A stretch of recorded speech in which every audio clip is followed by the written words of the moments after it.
I've never been the kind of guy who goes looking for secrets, but that night, one found me. It was supposed to be a harmless corporate party. Cheap beer, louder laughter, people pretending they liked their jobs more than they did. By the time the lights dimmed and the whiskey took over, I wasn't even planning to stay. But then I heard my boss laugh. Not the fake boardroom kind, but something darker, rawer. He didn't know I was still there. And in the next 5 minutes, I overheard something that made me wish I'd left 10 seconds earlier. Because once you hear a man sell his conscience, you can't unhear it. It started like every other company event, a Thursday night wrapped in neon and noise. Our logistics firm, Gray Line Transport, had rented out a small bar downtown to celebrate quarterly growth, which really meant to drown another quarter's exhaustion in cheap liquor. I didn't even want to go. But when your boss, Alan Carver, claps your shoulder and says, "Come on, Evan, one drink won't kill you," you show up. That's how survival works in offices. Small compliances paid in silence. Carver was already red-eyed and sweating when I arrived. He had that overconfident looseness of a man who'd been untouchable for too long. He laughed too hard, touched too many shoulders, and carried his glass like it was a medal. Everyone adored him. The hands-on boss, the one who remembered birthdays, who stayed late to help with reports. But there was always something performative about him, a little too smooth, too easy, the kind of man who could charm a room and still make you feel like a piece on a chessboard. By midnight, most people were gone or halfway there. I stayed because my car was parked 2 blocks away, and I needed a few minutes to sober up. The music had shifted from corporate pop to that late-night hum of bass and half-whispered conversations.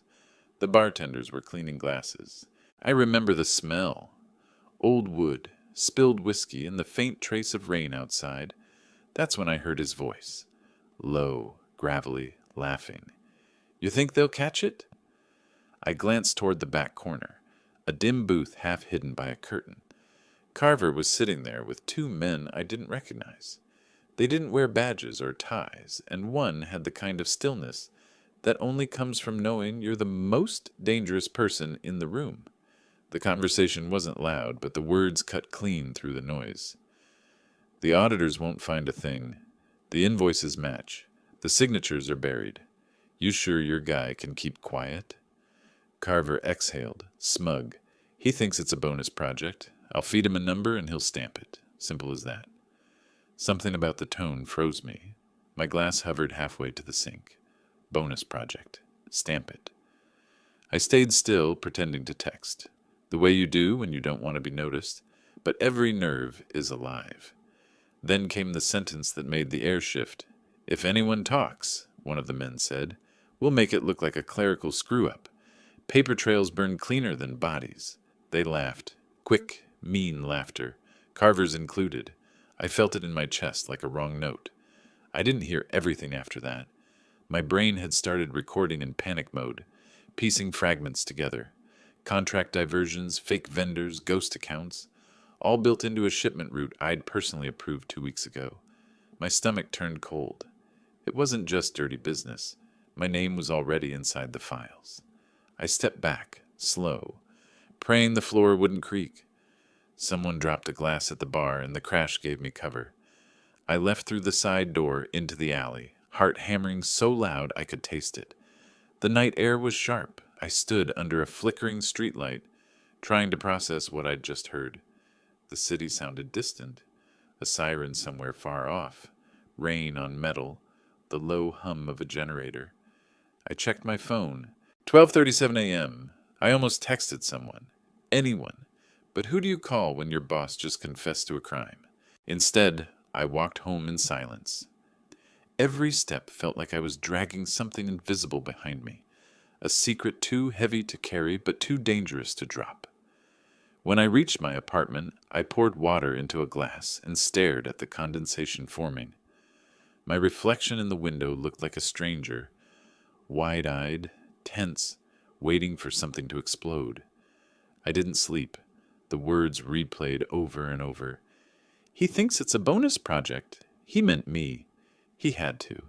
By morning, I convinced myself it wasn't as bad as it sounded.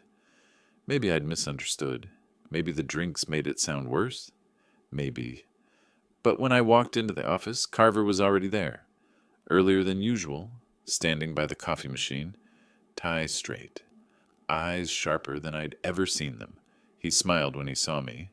Too quickly, too wide. "Rough night?" he asked. I nodded, pretending I hadn't been awake since 3. He handed me a folder.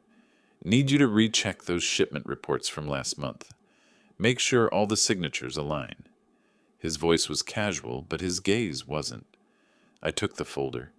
My hands didn't shake, but my stomach did.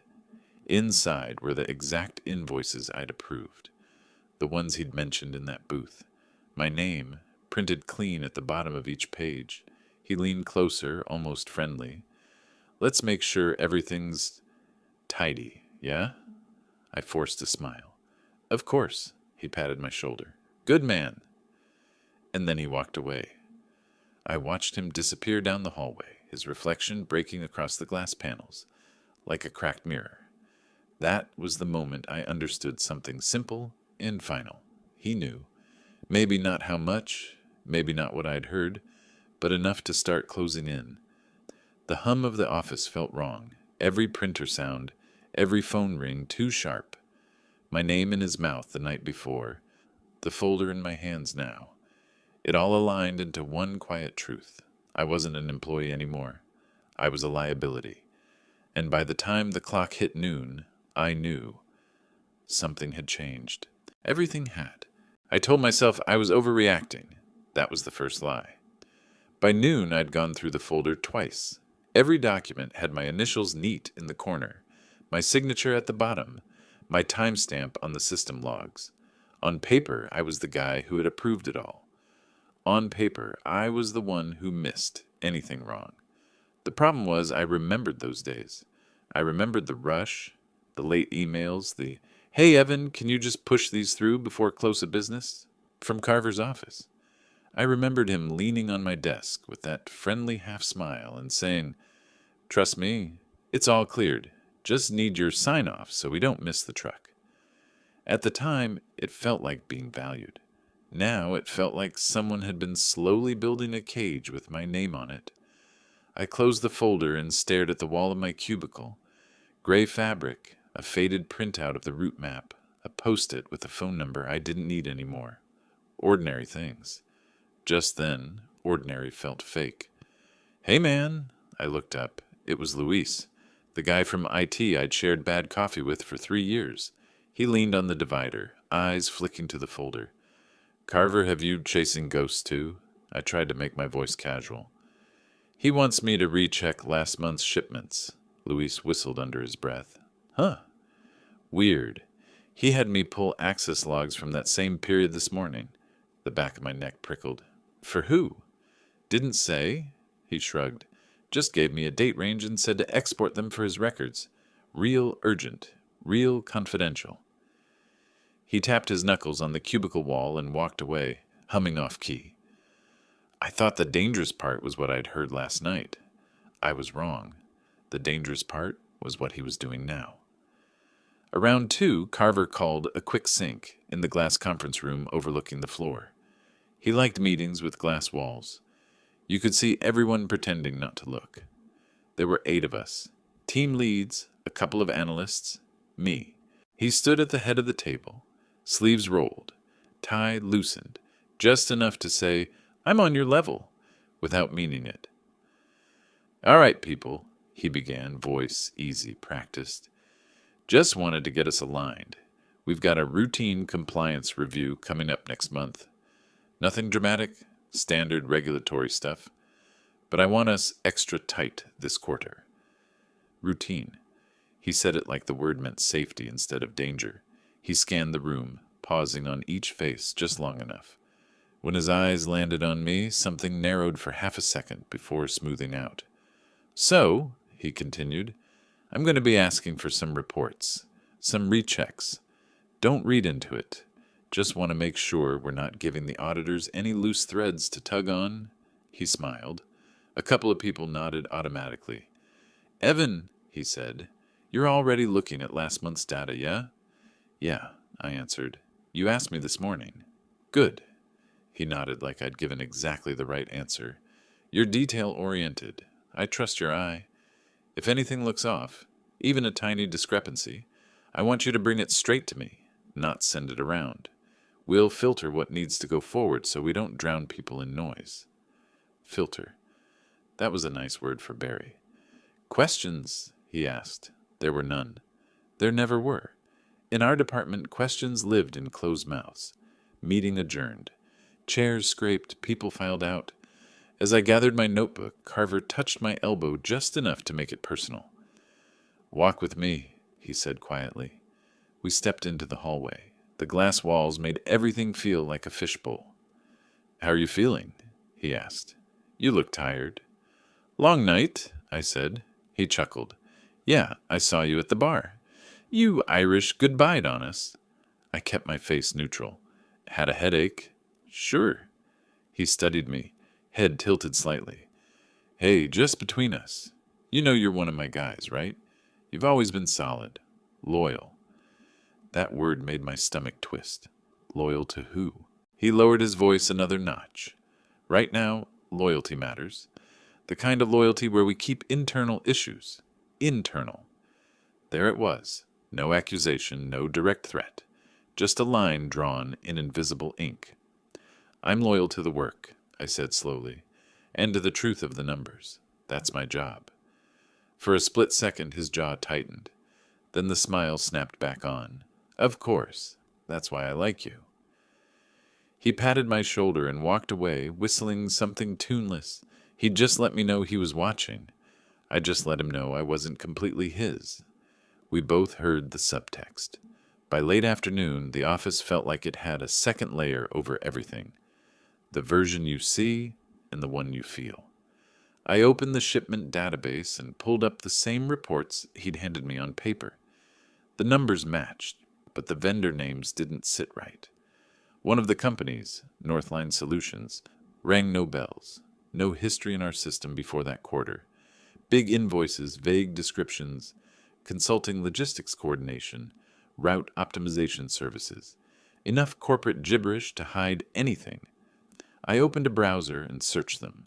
No website, no LinkedIn page, just a bare listing in some outdated directory and a P.O. box address. For a firm supposedly handling 6 figures of coordination, they were ghosts. Now I had 2 choices. Pretend I hadn't noticed, or admit to myself that I was already in this whether I wanted to be or not. It felt unfair in a way that went straight to the bone. I'd done my job. I'd trusted the chain of command, the signatures above mine. And somehow I was the one sitting at a gray desk, holding a folder that could be used to hang me. I printed 2 sets of the dodgy reports.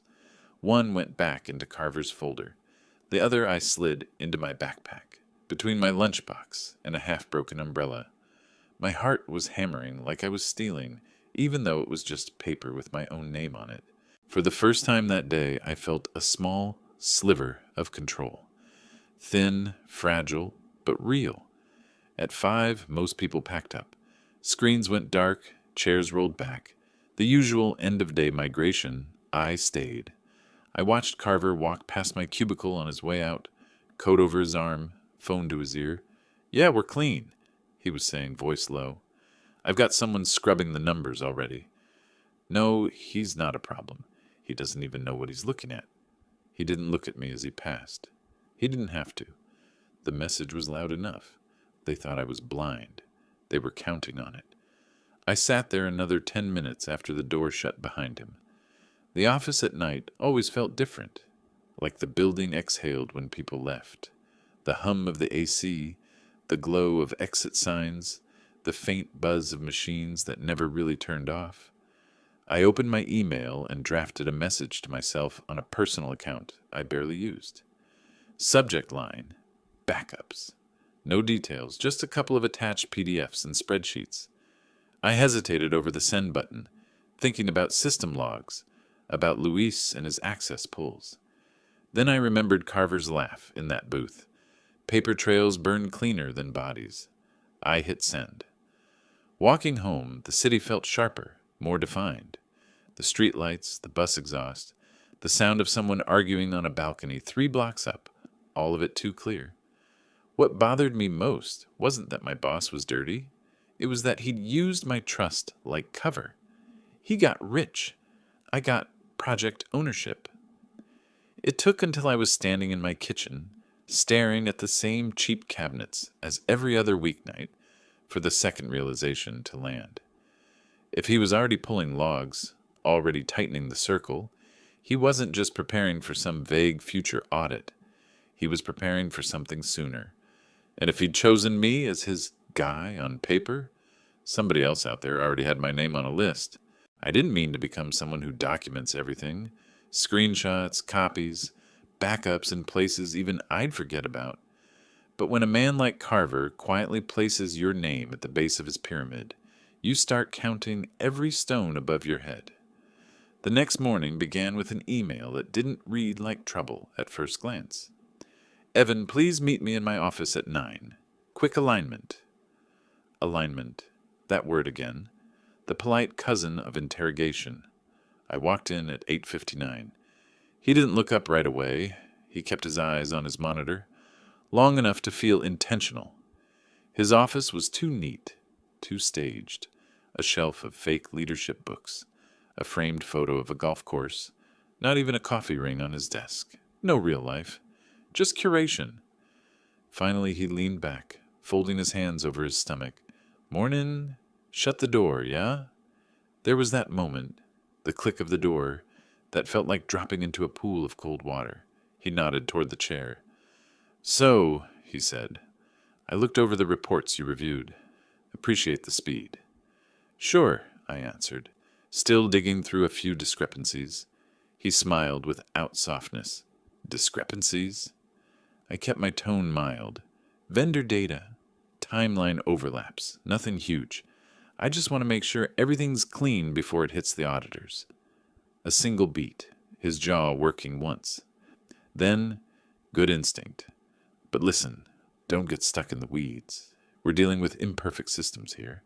Some things don't need to be overthought. He paused, evaluating whether that had landed. It hadn't. So he leaned forward. Evan, I need to know you're not overcomplicating this. We're all on the same team. There it was again, loyalty dressed as encouragement. I'm doing my job, I said. Another beat. Then something changed in his eyes, tiny but unmistakable. The moment a man realizes you might not bend the way he needs you to. His voice dropped lower. And your job, he said quietly, is to keep things moving, not to generate noise before a major review. I didn't blink. And my responsibility, I replied, is accuracy. He smiled again, but this time it wasn't a mask. It was something thinner, sharper.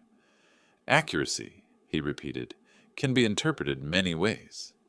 That sentence sat between us like a switchblade. He dismissed me with a nod, but the message was already carved into the air. Stop digging, or you'll become the discrepancy.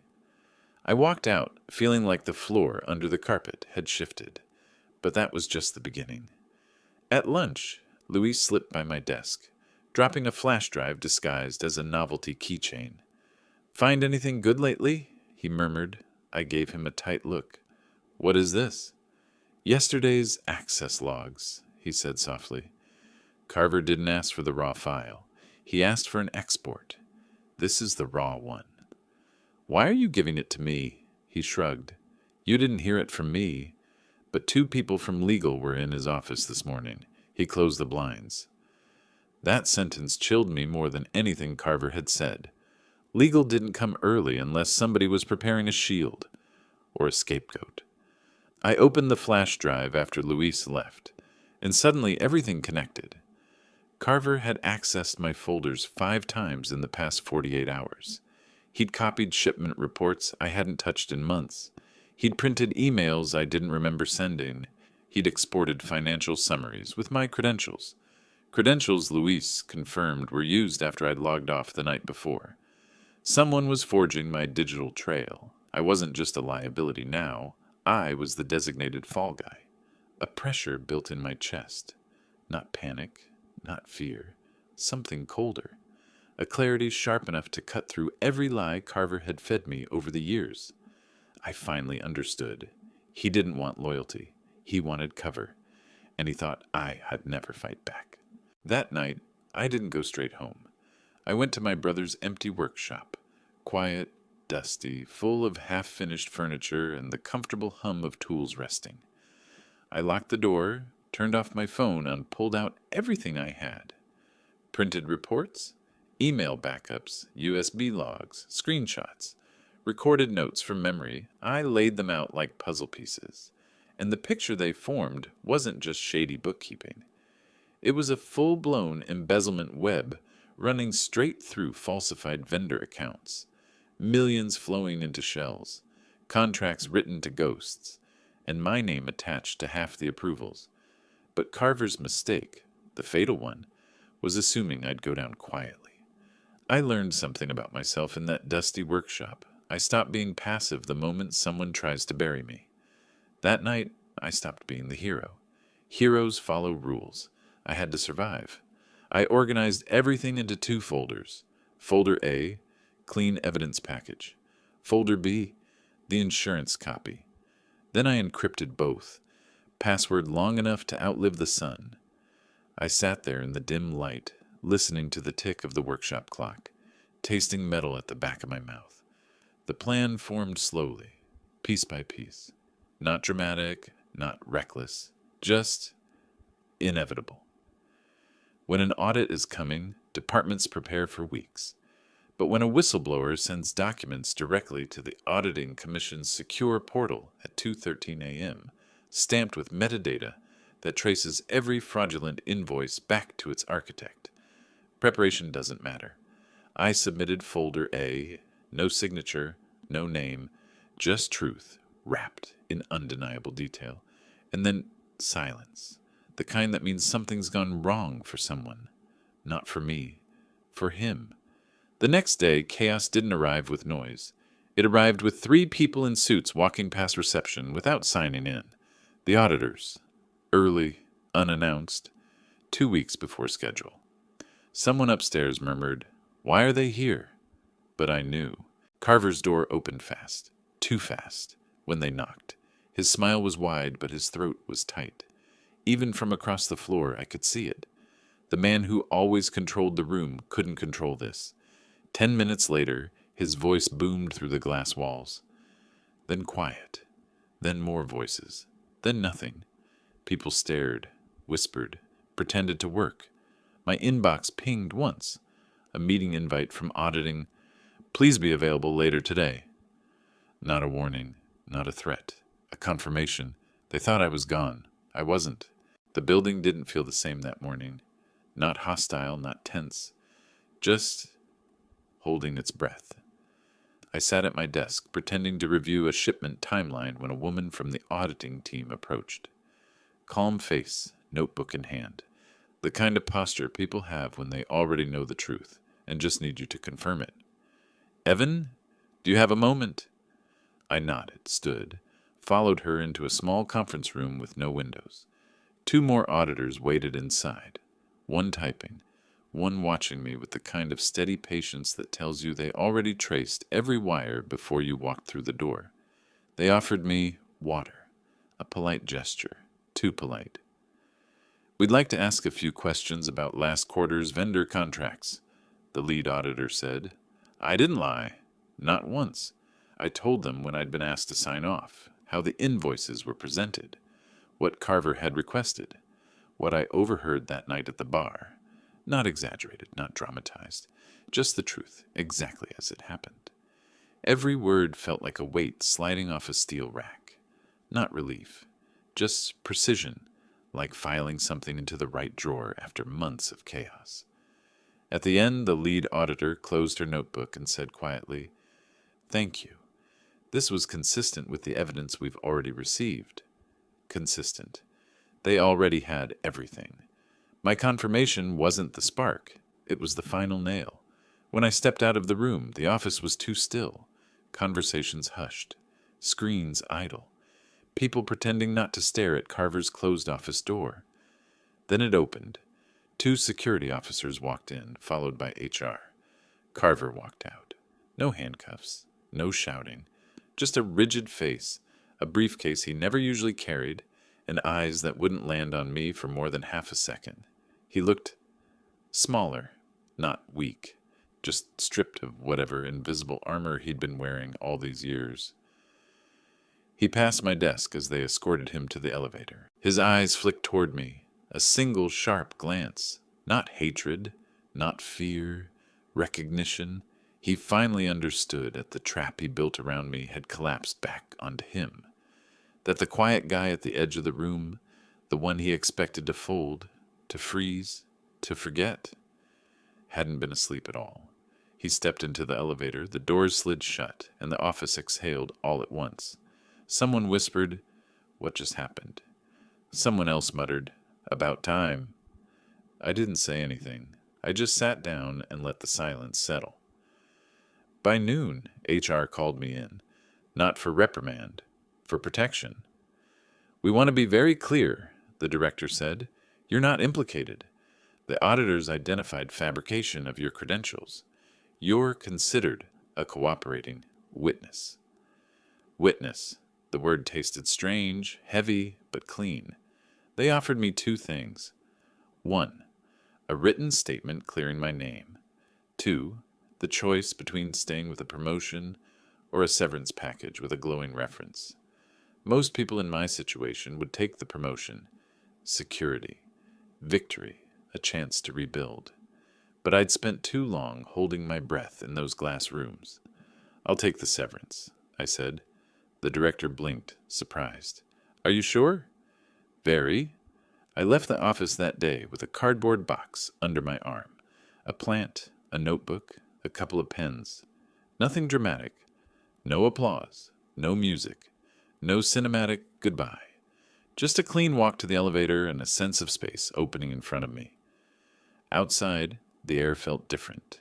Not lighter, just mine.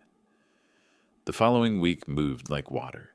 Slow, smooth, uninterrupted. I slept longer. Woke without the tightness in my chest. Made coffee without rushing. Let the morning light hit the kitchen floor and didn't feel like a clock was tied to my spine. I took long walks, answered emails from recruiters, ignored messages from people who used to glance past me in the hall. Even Luis wrote once, "Whatever you did, man, thank you." I didn't reply. Some things don't need words. A few days later, the commission released an internal bulletin to partner companies. Major compliance breach uncovered. Vendor fraud scheme dismantled. Investigations ongoing. No names, but everyone knew. Carver's untouchable reputation had burned out overnight. He'd built his empire out of forged signatures and borrowed power, and the moment the scaffolding cracked, everything fell. People say karma is poetic. It isn't. Sometimes it's just paperwork sent at the right hour. 2 weeks after I left, I stood outside Gray Line one last time. Not for closure. I didn't need any. Just curiosity. The windows reflected the sky like nothing had ever happened inside. A couple of employees walked out for lunch. Talking, laughing, relieved. The company would survive. Maybe even get better. That wasn't my concern anymore. I walked away, hands in my pockets, listening to the steady rhythm of traffic. Buses, gears, someone wheeling a cart across the sidewalk. Noise that didn't demand anything from me. For the first time in months, my mind was quiet.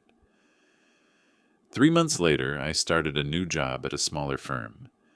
Clean, transparent, boring in the best possible way. My new manager shook my hand the first day and said, "We don't do surprises here." And he meant it. I liked that. I still think about that night sometimes. The dim booth, the low voices, the way one overheard conversation can rearrange your entire trajectory. I don't think fate put me there. I don't think it was destiny. It was just truth leaking through a crack. And once you hear the truth, pretending you didn't is just another kind of corruption. I didn't save a company. I didn't win a war. I didn't become a hero. I simply refused to be buried under someone else's lies. And that was enough. Now I wake up make my coffee, open my laptop, and work in a place where my name is just my name, not a shield for someone else's greed. Peace isn't loud. It isn't triumphant. It isn't cinematic. It's a chair that fits, a job that doesn't twist your stomach, a night where you fall asleep without replaying every decision you made. That's the life I have now. And for the first time in a long time, it feels like a life I chose.